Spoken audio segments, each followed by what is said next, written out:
कहानी के starting scene में हमें एक छोटा बच्चा दिखाया जाता है जो कि एक खूबसूरत टाउन में न्यूज़पेपर डिस्ट्रीब्यूट कर रहा था। उसी टाउन में मोर्चरी यानी एक मुर्दा घर भी मौजूद था। यह पेपर बांटने वाला बच्चा देखता है कि काफी दिनों से मोर्चरी के बाहर से किसी ने भी उसके दिए हुए पेपर्स को उठाए तक नहीं है। यही सब सोचते हुए वो बच्चा अपना कैमरा लेकर उस वीरान से बड़े मोर्चरी में इन्वेस्टिगेशन करने जाता है। वो बच्चा वहाँ पर जाकर जैसे ही एक पिक्चर क्लिक की, अचानक उसे वहाँ पर किसी की आईज दिखाई दे दिया था। तभी मोर्चरी के अंदर से एक आदमी उस बच्चे के सामने आ गया। इस अजीब से दिखने वाला आदमी का नाम डार्क था, जिसे देखते ही बच्चा काफी डर गया था और वो अपना कैमरा लिए बगैर ही वहाँ से भाग जाता है। बाद में डार्क उस कैमरा को उठाकर एक बॉक्स में डाल देता है जहाँ पर पहले से ही और भी लोगों का सामान पड़ा हुआ था और ये उन लोगों का सामान था जो यहाँ पर पहले आ चुके थे। फिर हम देखते हैं कि डार्क एक बच्चे का फ्यूनरल कर रहा है। फ्यूनरल खत्म होने के बाद वहाँ पर एक लड़की आती है जिसका नाम सैम था। असल में सैम यहाँ पर अपने किसी जॉब के लिए आई हुई थी क्योंकि डार्क ने बाहर जॉब का नोटिस पहले से ही लगा रखा था।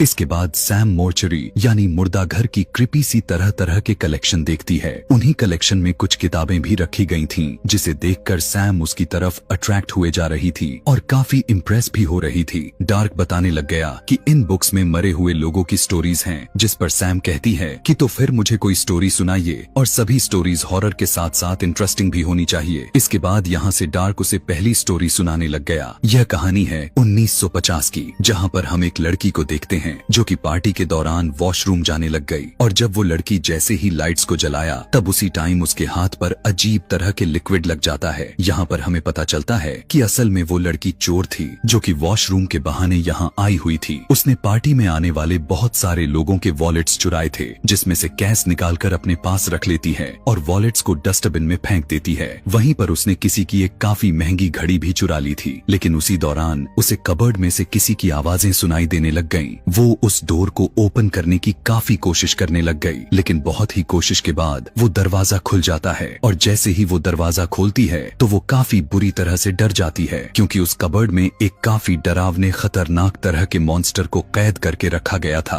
और उस मॉन्स्टर की बहुत ही सारे पैर थे। अब दरवाजा खुलते ही वो मॉन्स्टर बाहर आने की कोशिश करने लगा, लेकिन ये लड़की किसी तरह दोबारा से कबर्ड के दरवाजे को बंद कर देती है और फिर डरते डरते आराम से कदम उठाते हुए वो वहाँ से निकलने की कोशिश करने लग गई। लेकिन तभी उसके हाथ से वो वॉच गिर गया जिसे चुरा कर लाई थी। उस वॉच के गिरने की वजह से वहाँ पर काफी जोरदार आवाज पैदा हो जाती है। उस आवाज को सुनते ही वो कई सारे पैरों वाला मॉन्स्टर बाहर आता है और काफी जोर से उस लड़की को जकड़ लेता है और उसे बुरी तरह बीच से तोड़ते हुए अपने साथ कबर्ड में लेकर चला जाता है। साथ ही वो वहाँ की लाइट्स को भी बंद कर देता है। यहीं पर उनकी स्टोरी नंबर 1 खत्म हो जाती है। सैम कहने लगी कि यह स्टोरी ठीक तो थी, लेकिन उतनी भी अच्छी नहीं थी क्योंकि यह स्टोरी उसे ज्यादा पसंद नहीं आती। वो डार्क को कहती है कि मुझे और भी ज्यादा डरावनी स्टोरी सुननी है, लेकिन उससे पहले डार्क सैम से एक जॉब एग्रीमेंट पेपर पर साइन करवाता है और बाद में उसी मोर्चरी का विजिट करवाता है। इसके बाद यहीं से अब डार्क उसके पसंद की सेकंड स्टोरी सुनाने लग गया। यह स्टोरी 1960 की है, यानी पहली स्टोरी के ठीक 10 साल बाद की कहानी थी, जहाँ पर हमें एक लड़का दिखाया गया जो कि एक लड़की से मिलता है। उन दोनों की बातचीत होने लग गई और वो दोनों अच्छे फ्रेंड्स बन चुके थे। वो दोनों काफी टाइम के लिए एक दूसरे के साथ भी रहने लग चुके थे। किसी दिन जब वो लड़का मॉर्निंग के टाइम सोकर उठा तब उसने देखा कि उसके बॉडी पर तो रेशेस बने पड़े हैं। इसीलिए वो डॉक्टर के पास पहुंचा और वो उस डॉक्टर से अपना ट्रीटमेंट करवाता है। यहाँ पर इस डॉक्टर को उसके पेट से किसी क्रिएचर की आवाजें सुनाई दे रही थीं और उस लड़के की हैरान कर देने वाली रिपोर्ट सामने निकलकर यह आया कि यह लड़का प्रेग्नेंट हो चुका है। फिर जैसे ही यह लड़का अपने घर गया तो अचानक से उसका पेट ही बड़ा होने लग जाता है। यही बात कॉल पर अपने फ्रेंड को भी बताने लग गया। इतना बताने के बाद वो उसी लड़की के घर भी चला गया था। वो उस लड़की के घर जाकर उस पर काफी गुस्सा उतारने लग गया कि यह सब कुछ तुम्हारी ही वजह से हुआ है। आखिर देखो मेरे साथ क्या हो चुका है। अभी प्रेग्नेंट हुए एक ही दिन हुआ था। उस लड़के को काफी ज्यादा पेन होने लग जाता है। उसकी स्किन भी काफी अजीब दिखने लग चुके थे कि उसी टाइम अचानक से उसका पेट फटकर चीथड़े हो गया, जिससे वो लड़का उसी टाइम पर मर जाता है। लेकिन उसके मरते ही उसकी एक मॉन्स्टर बेबी की बर्थ हुई थी। फिर उस लड़की की मदर उस मॉन्स्टर बेबी को एक रूम में रख दिया था जहाँ पर पहले ही बहुत ही सारे मॉन्स्टर्स के बच्चे भरे पड़े थे।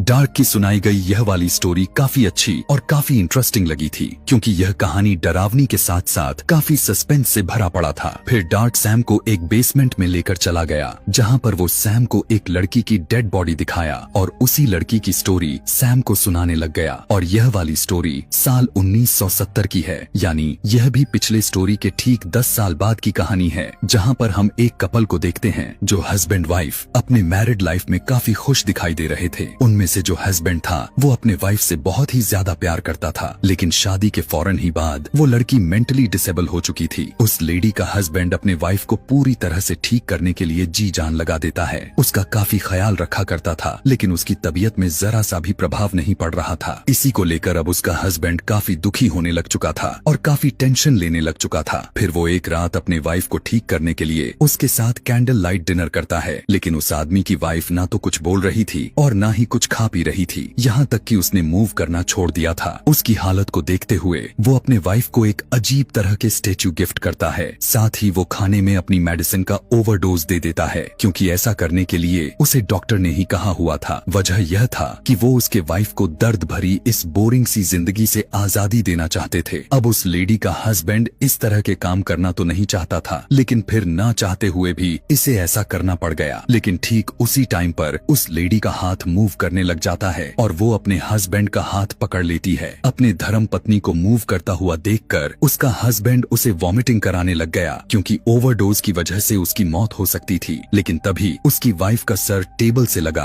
और सामने जो स्टैच्यू उसने रखा था वो उसके सर में ही घुस जाता है और उसकी मौत हो जाती है। यह देखकर उस लेडी का हस्बैंड जल्दी से डॉक्टर को कॉल करता है और डॉक्टर को सारी बात बता देता है, उसके मूव करने से लेकर उसके मरने तक की बात बता दिया। डॉक्टर कहने लगा कि अपनी वाइफ की डेड बॉडी का जल्दी से कुछ करो, यानी उसे कहीं पर दफन कर दो या कहीं फेंक दो। डॉक्टर की बात मानकर उस लेडी का हस्बैंड ठीक ऐसा ही करने लगा। वो अपनी वाइफ की डेड बॉडी को एक बॉक्स में डाल देता है, लेकिन बॉक्स छोटा होने की वजह से उस लेडी के पैर अंदर नहीं आ रहे थे। अब जब ऐसा नहीं हो पा रहा था तो ये आदमी अपनी पत्नी का दोनों पैर को काट कर अलग कर दिया और कटे हुए पैरों को बॉक्स में डालकर लिफ्ट के जरिए वहाँ से लेकर जाने लगा। लेकिन तभी अचानक से लिफ्ट बंद पड़ जाती है। अब उस आदमी के साथ जो होने वाला था वो हमारे सोच से परे था। उस बॉक्स से बहुत सारा खून बाहर आने लगा, जिससे लिफ्ट पूरे खून से ही भर जाती है। इस बात की वजह से उस लेडी का हस्बैंड काफी डर जाता है और वहाँ से बाहर निकलने के लिए लिफ्ट के डोर को ओपन करने की लाख कोशिश करने लगा। ठीक उसी टाइम पर वहाँ पर उनकी नेबर भी आ जाती है और वो उस आदमी की मदद करने लग गई। उसे लिफ्ट से बाहर निकालने के लिए पुलिस को कॉल कर देती है, लेकिन तभी अचानक से लिफ्ट चल पड़ती है और सीधा नीचे की तरफ जाने लग गई। तभी वो आदमी बाहर देखने लगा और उसे अपने वाइफ के साथ गुजारे गए सारे पल याद आने लगते हैं। और तभी अचानक से बॉक्स ओपन हो जाता है, जिसमें से उस लेडी का भूत निकलकर बाहर आ गया और उस लेडी का भूत अपने हस्बैंड के पास जाता है। लेकिन यहाँ पर हम यह जान पाते हैं कि यह सब कुछ इस आदमी की इमेजिनेशंस थी। यहाँ पर ऐसा कुछ भी नहीं हो रहा था, क्योंकि काफी डिप्रेशन की वजह से उस आदमी का मेंटल बैलेंस खराब हो चुका था। लिफ्ट के बाहर पुलिस भी पहुंच चुकी थी और पुलिस को डेड बॉडी वाला बॉक्स भी मिल जाता है और इस आदमी को पकड़कर मेंटल असाइलम में भेज दिया जाता है। सैम को यह स्टोरी भी काफी अच्छी लगती है। सैम डार्क से कहने लग गई कि आपकी सारी स्टोरीज काफी अच्छी और काफी इंटरेस्टिंग है, और सबसे अच्छी बात तो ये है कि सारे कहानी में बहुत अच्छा मोरल भी मौजूद है, और वो यह था कि जो भी किसी के साथ बुरा करता है उसका अंजाम भी काफी बुरा ही होता है। इसके बाद डार्क सैम को सीधा बेसमेंट में लेकर जाता है और यहाँ पर सैम डार्क के सामने खुद को इस तरह से रिवील करती है। उसे कहने लग गई कि मैं यहाँ पर किसी जॉब के लिए नहीं आई हुई थी, बल्कि यहाँ कॉफिन में रखे गए उस बच्चे के लिए आई हूँ जिसकी अभी कुछ दिन पहले ही डेथ हुई थी। वो बताती है कि इस बच्चे की मौत की रिस्पॉन्सिबल मैं खुद हूँ।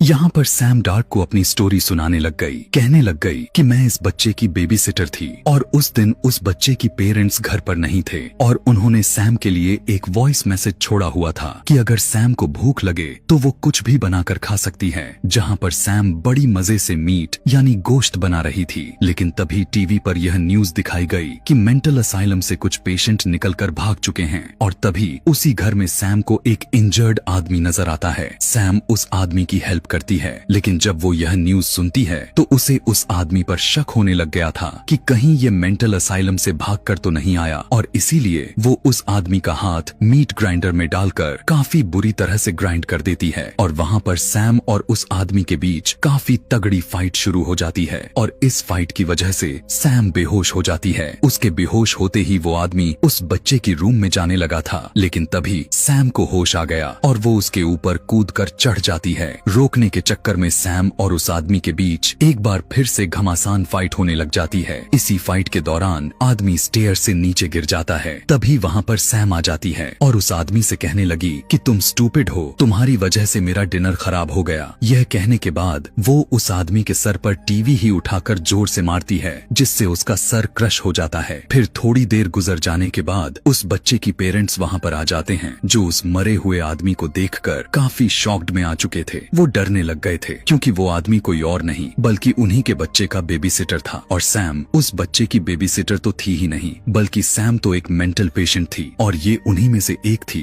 जो मेंटल असाइलम से भाग गए थे। तभी उस बच्चे के पेरेंट्स देख पाते हैं कि उनका बच्चा भी वहाँ से गायब हो चुका है। वो अपने बच्चे को हर तरफ ढूंढने की काफी कोशिश करते हैं, लेकिन वो उन्हें कहीं पर भी नहीं मिलता। और काफी खोजने के बाद जब वो अपने ओवन खोल कर देखते हैं तो वो यह देखकर काफी हैरान रह गए, क्योंकि उसमें सैम जिस गोश्त को बना रही थी वो किसी और का नहीं बल्कि उनके बच्चे का ही था। यहाँ पर हम यह बात जान पाते हैं कि सैम असल में एक सीरियल किलर थी। वो कोई नॉर्मल लड़की नहीं है, और सीरियल किलर होने के साथ साथ वो एक कैनिबल भी थी। कैनिबल वो लोग होते हैं जो इंसानों का मांस खाते हैं, लेकिन यहाँ सैम सिर्फ बच्चों को कैप्चर करके उन्हें काट कर खा जाती थी, और बच्चों को मारने के बाद निशानी के तौर पर उनका एक दांत अपने पास रख लेती थी। अब क्योंकि वो इस बच्चे का दांत नहीं ले पाई थी, इसीलिए वो इस मोर्चरी में बच्चे की दांत लेने के लिए आई थी। इतना बताने के बाद सैम डार्क को भी चाकू से स्टैब कर देती है, लेकिन तभी वो देखती है कि डार्क अचानक जोर जोर से हंसने लग जाता है। और हैरान कर देने वाली बात तो यह है कि जहाँ पर सैम ने चाकू को स्टैब किया था वहाँ से खून नहीं आ रहा था, बल्कि एक अजीब चिपचिपा सा लिक्विड निकल रहा था। इतना देखते ही सैम की हवा टाइट हो जाती है और वहाँ से भागने की कोशिश करने लग गई, लेकिन सैम अब मोर्चरी में काफी बुरी तरह से फंस चुकी थी। वो वहाँ से भागने की काफी कोशिश करती तो है, लेकिन उससे ऐसा नहीं हो पाता। ऐसा लग रहा था कि जैसे वो मोर्चरी यानी मुर्दा घर कोई भूल भुलैया बन चुका हो, और यह सब कुछ किसी और ने नहीं बल्कि डार्क ने ही कर रहा था। इसके बाद सैम वहाँ की लाइब्रेरी में आ जाती है, जहाँ पर डार्क उसे कहने लगा कि बेटा अभी तो ये स्टार्टिंग है, आगे आगे देखो क्या क्या होता जाता है। यह कहने के बाद डार्क वहाँ पर काफी सारे बुक्स गिराने लग जाता है। इन सारे बुक्स में उन सभी बच्चों की स्टोरी थी जिन्हें सैम ने बुरी तरह से उन्हें काफी ब्रूटल तरीके से मार डाली थी, जबकि वो सारे बच्चे इनोसेंट थे। कि तभी उन सभी बुक्स में से उन सारे बच्चों की सोल बाहर निकलने लग जाते हैं। सारे बच्चों की सोल मिलकर सैम को जकड़ लेती है और उसे खाने लग जाती है, और इसके बाद सैम के बॉडी में वही चिपचिपा लिक्विड डाल देता है और बाद में उसके बॉडी पर स्टेट्स लगा देता है। और ऐसा करने के बाद डार्क भी उस मोर्चरी से बाहर निकल गया, लेकिन हम देखते हैं कि जैसे ही डार्क बाहर आया वो डस्ट बनकर गायब हो जाता है, जिससे यहाँ पर हम यह जान पाते हैं कि डार्क भी कोई इंसान था ही नहीं बल्कि वो तो डार्क की सोल थी। तभी हम मोर्चरी में देखते हैं कि सैम की अचानक से आंख खुल गया। इसका मतलब यह था कि डार्क के बाद इस मोर्चरी कलेक्शन को सैम ही चलाने वाली है। इसके बाद यहीं से सीन सीधा प्रेजेंट टाइम में शिफ्ट कर दिया जाता है, जहाँ पर हम देखते हैं कि यह सारी स्टोरी सैम उसी बच्चे को सुना रही थी जो न्यूज़पेपर बांट रहा था, जिसे हमने इस कहानी के स्टार्टिंग सीन में भी देख रखा था। वो बच्चा सैम से डर जाता है और उससे कहने लगा कि मुझे देर हो रही है, मैं घर जा रहा हूँ,